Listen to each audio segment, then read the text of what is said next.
You know, as you mentioned the early onset of puberty, I was thinking about the fact that we now have so many young girls and boys who are diagnosed with something that I've been told is called precocious puberty, which is Right. considered an early onset of puberty. And when I was a kid, you know, coming up in the 80s, there was, you know, a whole lot of discussion about how there was the hormones in the milk and the hormones in the meat that was contributing to black girls in particular, it's seeming to reach puberty at higher rates or more quickly.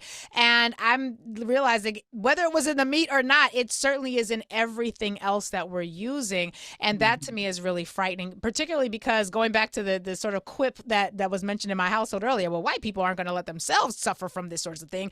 And if the white community is not safe from these sorts of chemicals, and I should say the white American community, because it sounds like the European white community is very clear what we're going to do is be as safe as possible, relatively speaking. But that to me really feels like the situation even more dire than I actually understood it to be. Natasha, when you hear about this and you think about everything that we have talked about in these segments for the amount of time that you all have been here, every month you guys come back and give us more insight, more information, and you think about the resistance that some of us have to hearing this information and then making lifestyle changes based on it. Part of me has always sort of been like, well, we got to do better, we got to choose better, but it feels like unless you can afford to choose better, you might be stuck with the set of inferior options. And I'm saying that going back to the hair order I just placed, it was almost $200 to order all the hair that I'm going to need for the styles for her head. Now, granted, it's reusable and we will be reusing it, but that is a thing that I can do because I have the economic situation that will allow me to do it. When I was a little kid, wouldn't have had that. I would have used those products out of the local beauty supply store that are laden with chemicals. So it feels like in some ways we're asking women to navigate a reality that is almost impossible to win. I don't know. I'd just love to hear your thoughts about that and have you chime in here. Yeah. I think, I'm very surprised as well, but in some ways I'm not, right? And so, for instance, yesterday I gave a workshop. Diane and I gave a workshop to some girls at Girls Inc. of Westchester. So shout out to the Girls Inc. chapter, the Westchester chapter. And we were talking about toxic beauty. So they are in a summer program and they will be creating their own campaigns around toxic beauty. Wow. And we were talking to them about where do these ideas come from, right? These traps that we fall into. And one of the traps that we fall into is this idea, this thinking that we have to buy products to fix our hair, right? Yeah. And so I wanted to kind of paint the picture of like how we got here. And we didn't just get here. There was a journey here, okay? And I've been certified in psychotherapy, and I think that we have to bring this part into the conversation about the way that we feel about ourselves, the way that we think about ourselves, based on the internalized ideas and messages that we get from the outside, makes Mm. us feel as if we need these things, right? Before, when we were out in the continent of Africa, we didn't need any of these things, any of these products, and not just for Black women. I'm just talking about in general. I think the over proliferation of just products in general Yeah. is a problem for every single person, no matter where you're living in this world, because we're not even talking about the environmental impact that these products and chemicals are having. Once you wash all those chemicals out of your hair into the Oh my drain, where is it gosh. going? Is it going into our drinking water? Is it going into the soil where we grow our food? So we have to, this is like a really bigger conversation. We have to kind of pull out and think about what type of society do we want to be? Do we want to be a society that is drowning literally in chemicals for the sake of a dollar? I don't think so. I don't think Mm. so. Not me. Yeah. And Yeah. same as you, I made that decision when I was in college to stop relaxing my hair. But guess what? I was diagnosed with breast cancer last year, right? Right. And it's not just I'm sure the chemical relaxers has something to do with it, but what about all of the other things that I'm doing? And for me, I look at health in a holistic way, right? So we have the body, right? But we also have the mind and we also have the spirit. Mm. Part of this has to do with the way in which we are conditioned to feel, right? To be Black people in this country have really been dragged down. I'm just going to say, right? Our spirits, Bamboozled, run amok, and that hoodwinked. all of it. Yes. And we have Yes. to come to a point, and we have to come to a point where we stand up for ourselves and say no more. And I think that that's part of the advocacy work that I'm doing. I know I talk about the systemic challenges that we have, but really I focus on the inside, on the internal, and I really ask people to think about what is more important. You know what I mean? Your health or your beauty. Your beauty should not come at the expense of your health, right? And I think that's for everybody. That's the message that goes across to everyone. So that's really what I'm thinking about this. I think I really grapple with these ideas every single day.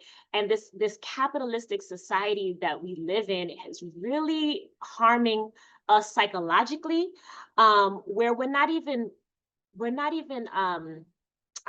you call it? We're not uh talking to each other. We're not relating to each other as human beings. We're thinking of each other as objects. We're thinking of each other as dollar signs. And I think that that's really where the root of it is. If we break free from that, if we're able to break free from that, I think that the solution's already inside of us. I know that it is. I don't think that we're waiting for anything coming outside of the universe to come in and save us. We can save ourselves. So we really have to think about what is at stake here. And our health is our wealth. Our health is our wealth. Without health, what do you have? Girl, I'm just thinking about the fact that I'm just so happy I found a shampoo that could color my grays black without the. I'm man, I'm struck right now because I'm a fairly confident person. I've got light skinned privilege in a society that preferences that, and I'm still questioning. Well, can I go without my chemicals to make myself more attractive? This is a sickness that we absolutely must do something about, and I am as guilty or as victimized. I don't whatever phrase you want to use by it as anybody Yeah. else.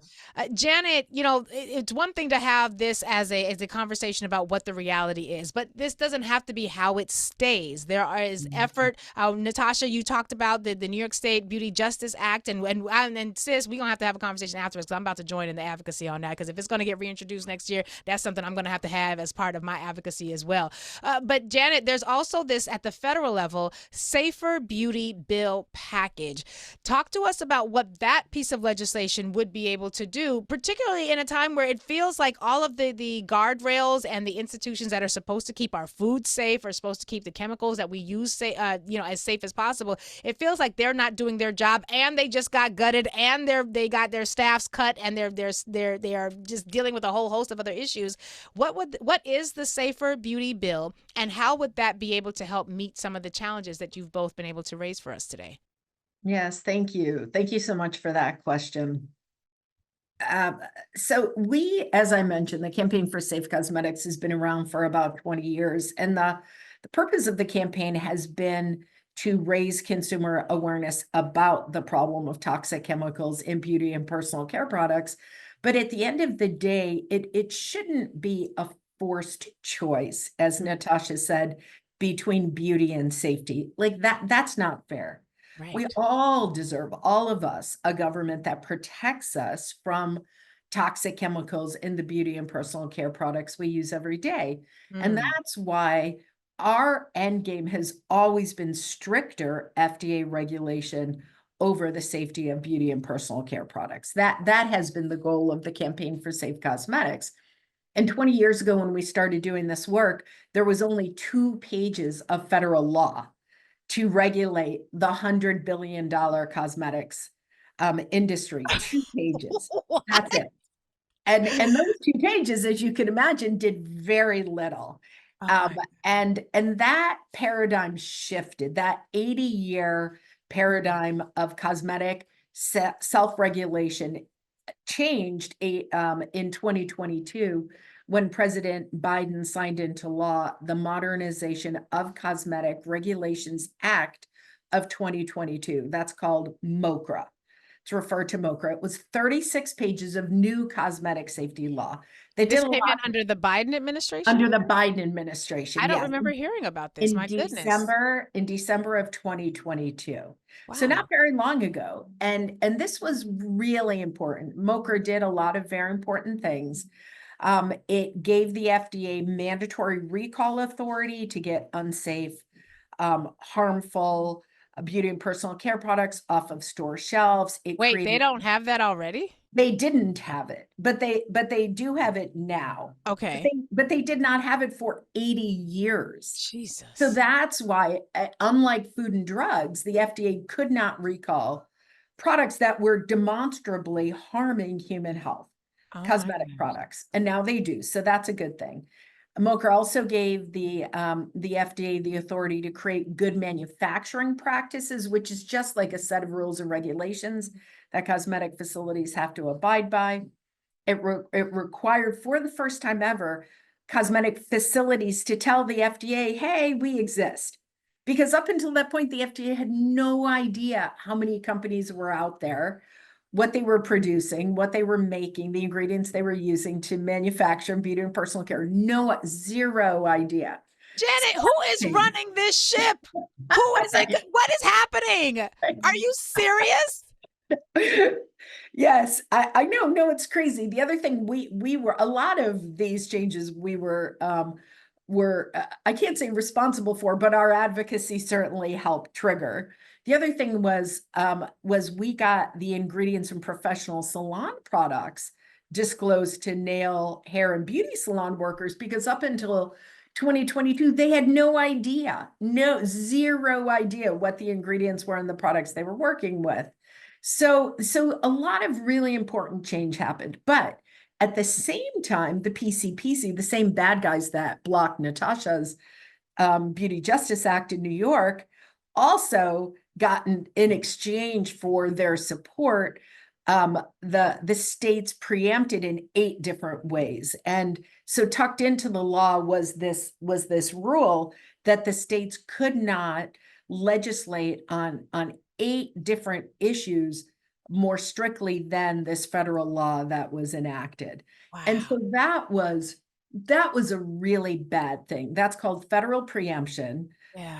The bad guys always want that because they don't want the states to be doing more than the federal government. And as a result, because of that, but also because of another reason I'll tell you in 1 second, MOCRA really created a floor for cosmetic safety, not a ceiling, a floor. And the reason why it really was a floor is because it only brought cosmetic safety into the 21st century. Like those things that I just described are like at basic, the minimum that any industry should be complying with, that is touching human health in the way that beauty and personal care does.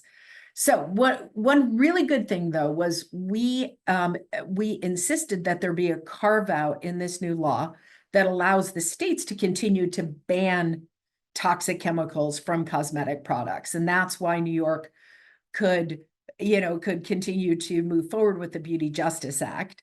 And that's why in 2023 and 2024, 4 states banned dozens and dozens of chemicals from cosmetic products. In 2023, Washington, Oregon, and California enacted laws that banned, 36 different chemicals of concern from cosmetic products and 3 classes of chemicals, including orthophthalates, the phthalates that I just mentioned, that were banned from IVs, were banned in Washington and Oregon.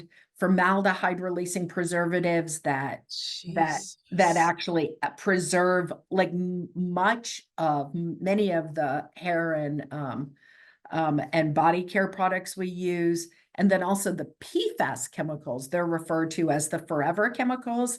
The Teflon chemicals that line nonstick cookware are also in beauty and personal care, and those were banned as well. And then in Vermont in 2024, they banned another 17 chemicals. Now I'm telling you this because the states now have a much higher bar for cosmetic safety than the FDA Federal government has required.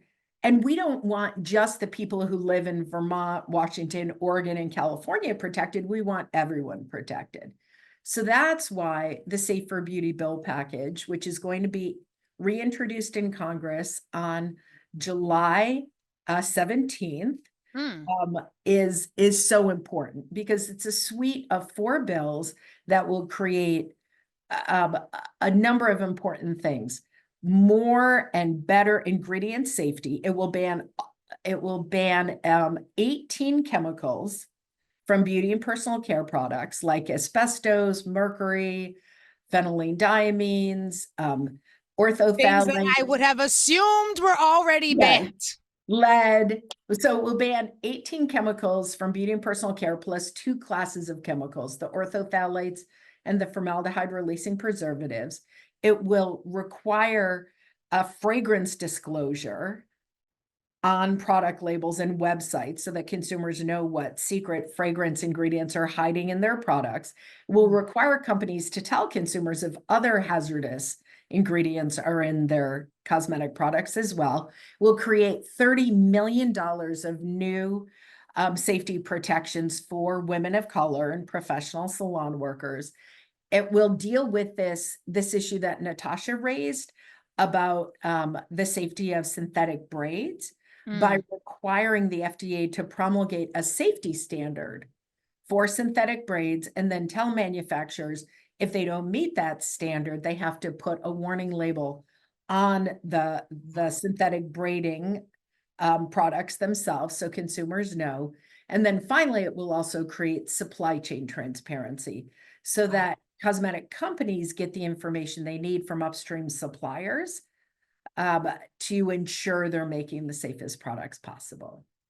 Now, every time you say something, I get more upset because I've learned that there's even But more this is a danger good than I realized. thing. It's a good no. This is a good thing. Yeah. But those last couple of chemicals, like asbestos, I'm like, what? Mercury? How is that even still a conversation? Yeah. But so on July 17th, this will be introduced. At the time that people are hearing this conversation, it will be well after July 17th. But introducing a piece of legislation is just a step in a long march towards getting that confirmed, voted on, passed, and then signed into law.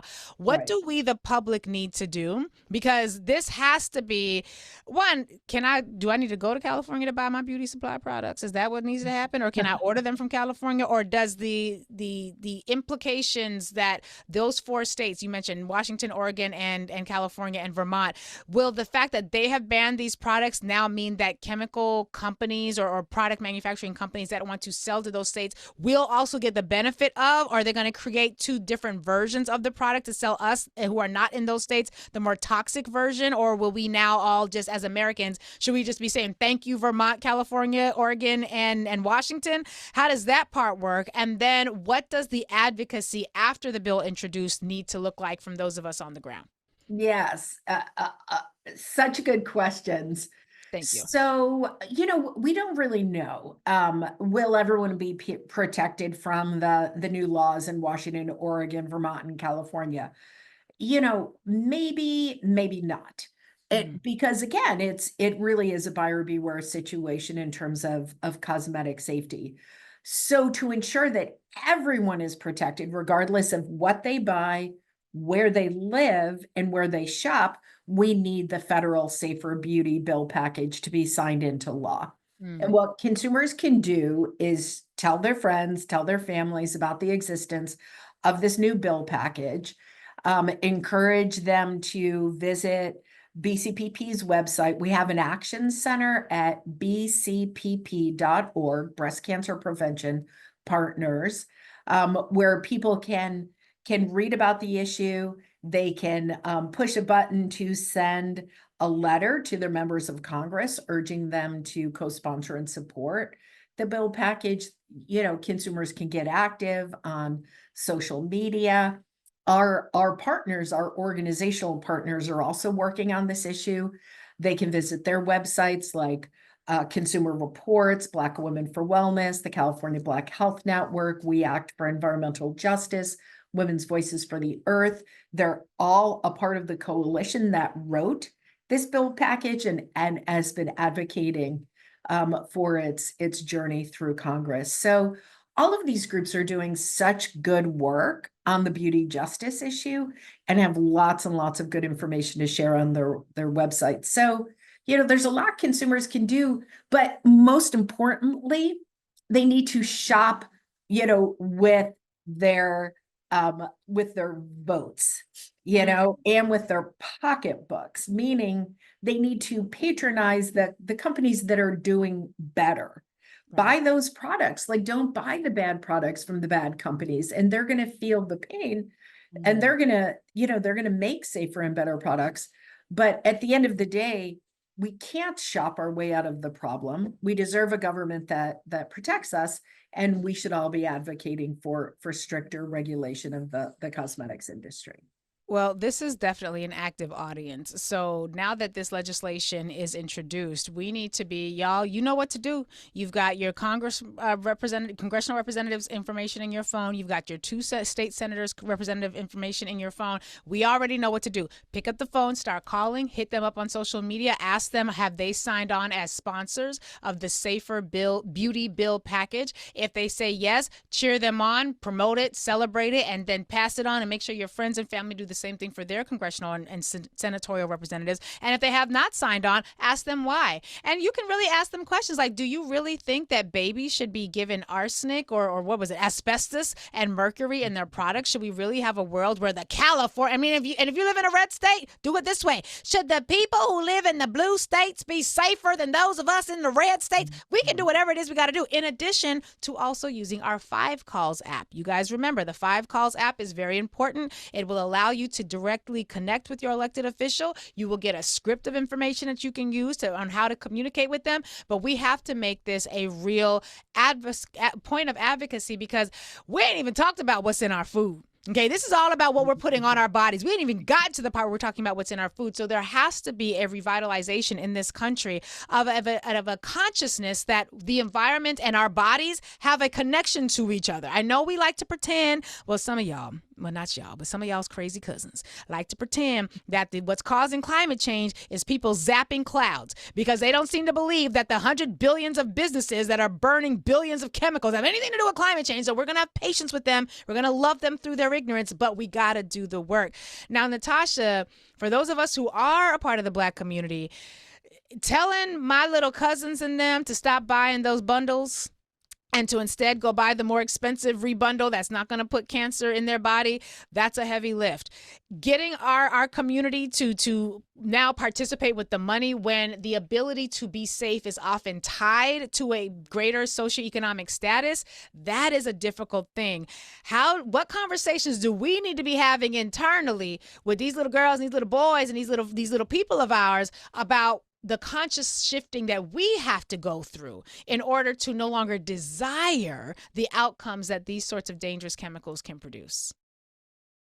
That is a heavy lift, Lurie. And I implore everyone who's listening to this show, you have power. You have a voice. You know what I mean? I think everyone should go to a school.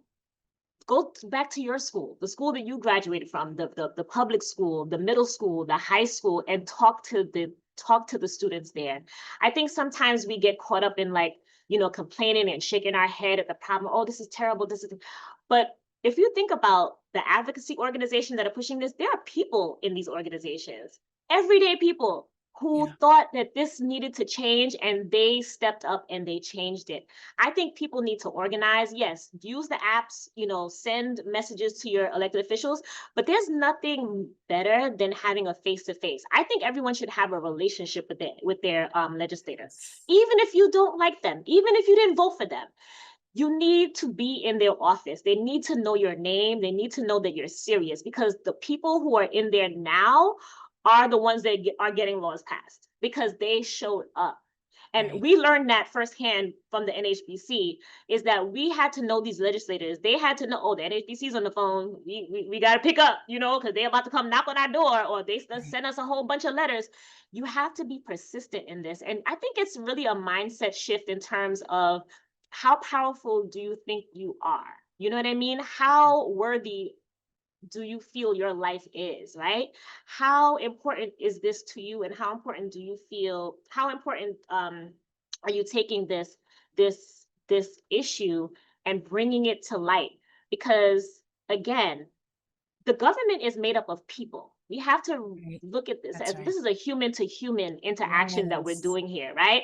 Oh, Janet was talking about all of these chemicals and all of these things that are happening, but we have to involve ourselves in this. If we're not involved, then it's just going to keep going. So we have to step in. Yes, the problems are a lot, right? The issues are a lot. The chemicals are a lot. However, we cannot just let this go on. We have to have an intervention. And the intervention is us bringing ourselves into this and letting legislators know that this is important. We're not going to let this go. There's nothing more important than your health. Again, that is really the mindset shift that needs to take place, is your personal sense of power and agency.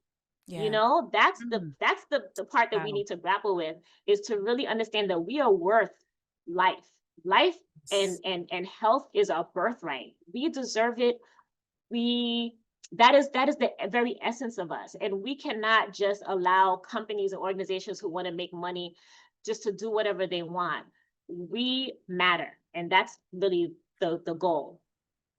That's the goal. And we need to inspire our young people to understand that they matter too. That's why, having them, create campaigns, but you have to kind of, you have to show it, you have to show the children, the youth, how it matters to them, why it matters to them. Make that connection that this is a personal thing, right? This is not just something outside of you. This is you.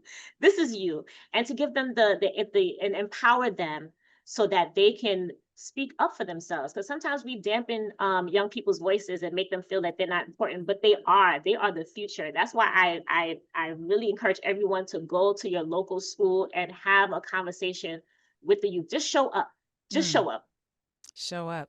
Show up for the community, show up for yourself, show up for the people, show up for justice, and show up for beauty justice. I am so grateful for both of you scaring the bejesus out of me today.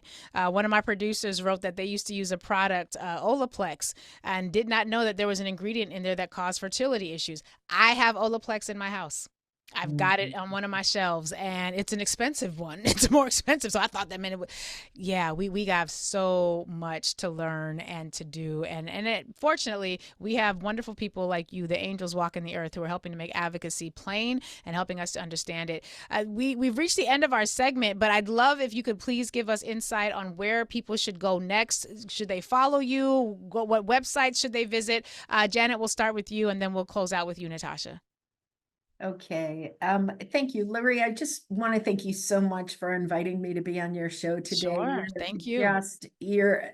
This has been such a wonderful session, and you've asked all the right questions. So thank you for both your commitment to this issue and this important cause we're all working on. Yes. So what I'd like to leave people with is, again, the reminder that we all need to vote with our pocketbook. For Black women, the Campaign for Safe Cosmetics has created a really important resource.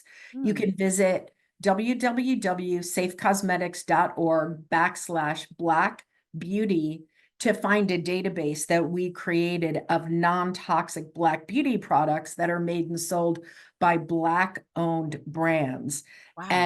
And right now we have about 120 Black-owned brands that are featured in this database. You can search by the type of product that you're looking for, the price point, and you can find over 1,700 non-toxic Black beauty products. And again, Natasha mentioned it's so important for young people to start really voting with their pocketbooks, and our non-toxic Black beauty database can help them do that. So I encourage folks to visit that website. Also, our website, which is www.bcpp.org, has lots and lots of information about the Safer Beauty Bill package, other ways that consumers can learn more and get involved, shop for safer food, safer textiles, etc. So I would encourage those two things. And I think, I think I'll stop there. That's wonderful. Janet, thank you so much for that. Natasha, final word. Let's close out. Yes. And I encourage all natural hair stylists, cosmetologists, locticians, barbers, anyone in the beauty industry who has clients to join the NHBC, the Natural Hairstyle and Braid Coalition. And you could find our website at www.nhbcoalition.org. We're also on Instagram at _NHBC.